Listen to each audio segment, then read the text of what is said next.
Bonjour à tous. L'indice CAC 40 a joué au yo-yo hier dans la matinée avec tout d'abord l'annonce par la Bundesbank d'une révision à la hausse de ses prévisions de croissance, 3%, suite à l'excellent deuxième trimestre de l'économie allemande. Puis l'indice a effacé son avance avec les chiffres des revendications au chômage aux États-Unis qui furent plus élevés qu'attendu, 500 000 au lieu de 487 000.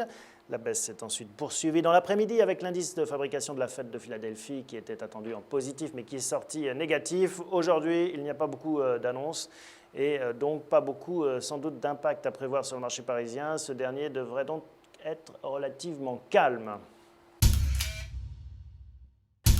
Hier, l'indice Nasdaq s'est retourné tel un aimant attiré vers le support des 1815 points suite aux mauvaises statistiques outre-Atlantique. Cela renforce donc la pertinence de ce support qui, dans le cadre de sa cassure, servirait de signal précurseur à un mouvement baissier en direction du prochain support qui, je vous le rappelle, est à 1750 points.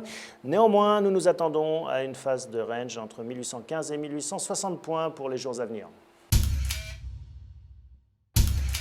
La reprise de l'euro face à la devise helvétique fut de courte durée. En effet, la paire est proche de son plus bas historique situé à 1,3218 qui fut atteint le 1er juillet dernier. Cependant, lors de la baisse précédente, la Banque nationale suisse effectuait des opérations d'achat sur la paire afin de limiter l'appréciation excessive de sa devise qui impacte bien sûr ses exportations.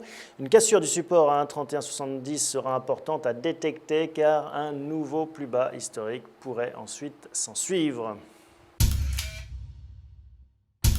Du côté de l'euro-dollar, on n'arrive pas à maintenir le cap au nord et la reprise à court terme semble maintenant derrière nous. Le nouvel objectif court terme est 1,27. À moyen terme, l'objectif reste bien sûr 1,25. Par ailleurs, comme pour les indices, la paire ne devrait pas subir de grands mouvements en raison du peu d'importance des statistiques annoncées aujourd'hui.